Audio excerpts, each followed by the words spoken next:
Today in this video, we're going to talk about why you need to get homeowners insurance quotes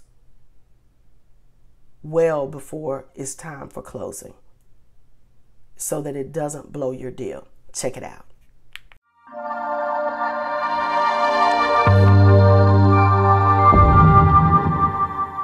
Hi, I'm Rhonda Burgess, and I'm a real estate broker and mortgage underwriter here in the Nashville, Tennessee area, and my firm is Southern Living Realty Partners. All right, what we're going to talk about is I did a video some months back talking about how this the homeowners insurance is going up. You know, I don't know about y'all, but all my insurance done went up here recently. Your car insurance, your homeowners insurance. Because a lot of these,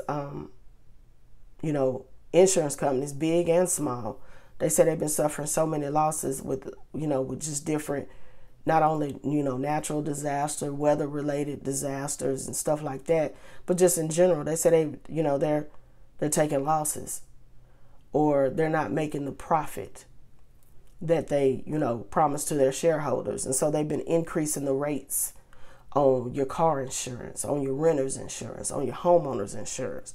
It just seems like it's never ending. And, and I'm just talking about the property and casualty side. We ain't even talking about health, but we just talking about property and casualty.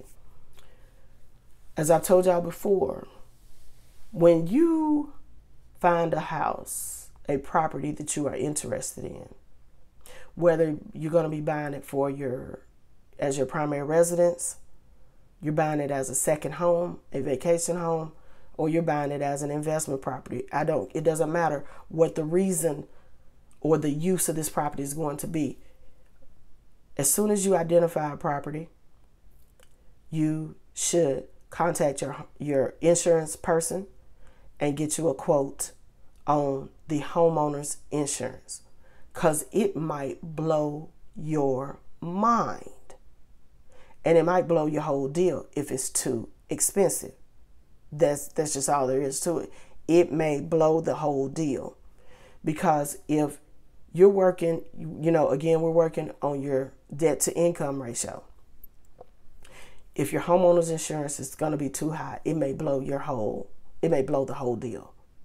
And especially now with these interest rates as high as they are, and they're still talking about they may go even higher by the end of this year, and the end of 23, you need to make sure that your numbers work and that your debt to income ratio works.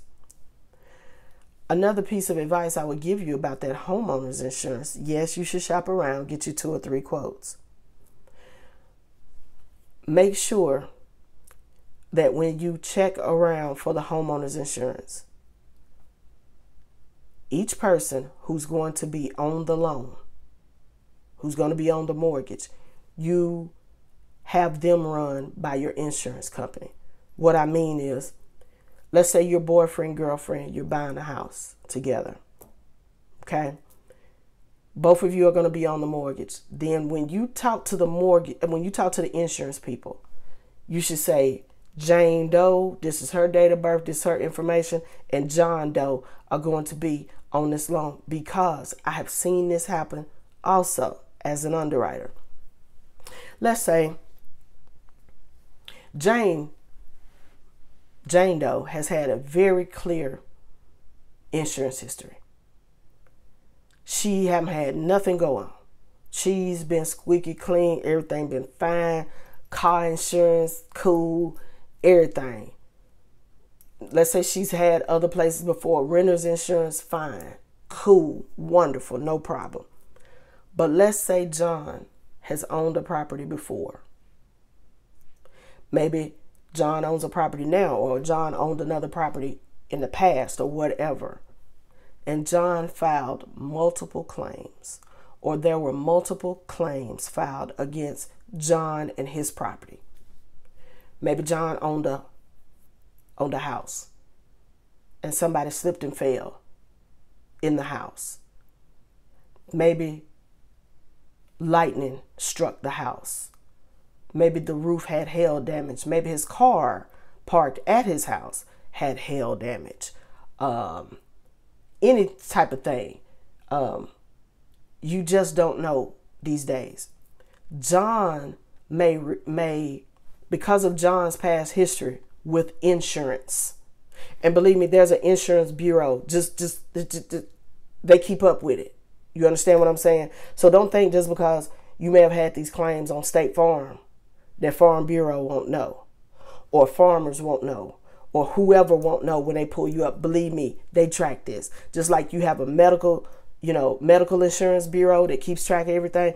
It's the same thing on property and casualty. They keep track of this. So what I'm saying is, if John had all these claims on a previous property, it ain't got nothing to do with the property that him and Jane trying to get right now, that may blow the whole deal. Because of two reasons. One, you may have a very hard time finding somebody to cover John. They don't want to write a policy on John.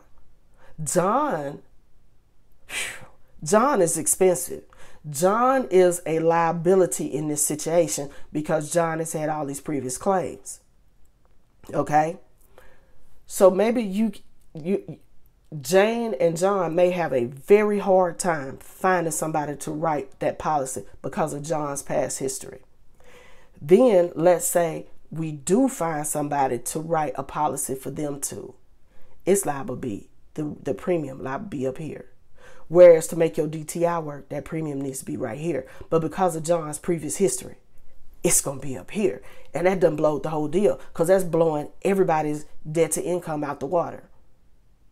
So you've done all this. You done got excited about this property. You done wrote an offer. This may have been your 6th, 7th offer. I don't know. You and your realtor may have been running around town, may have been running around for months, a year, whatever. Now you finally found the property that you like and you got your contract accepted and everybody's all excited and all this and that. And then you can't get homeowners insurance on that property. And it's not, as I've told y'all before in previous videos, the property has a history too. The property has a history too.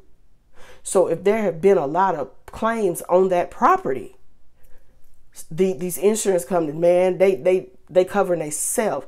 Again, they don't want any liability. They don't want, to take on a property that may be questionable. So the property may have had too many claims. That's going to put that premium up here.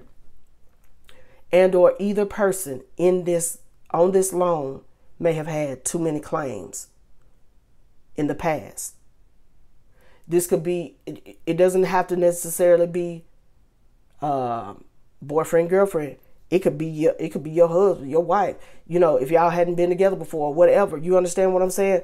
Or maybe y'all were together before and those claims, you just had them in one person's name. It's still going to follow that person. It's still following y'all really as a couple. Whether the property's had too many claims or you've had too many claims. The homeowner's insurance, the amount of that premium can make or break your deal. And you done got all excited, and now what you gonna do? So do that ahead of time. Do that ahead of time.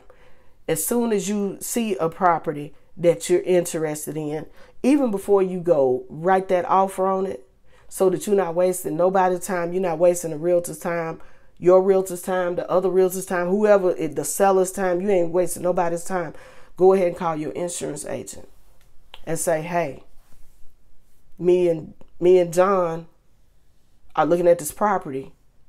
Can you give me an idea of what our premiums would be? So that way, when you talk to the loan originator, you talk back to your loan originator, and you can say with certainty or some type of certainty that you have an idea of what that homeowner's insurance premium is going to run you each month, so that it doesn't blow your DTI and it doesn't kill your whole deal.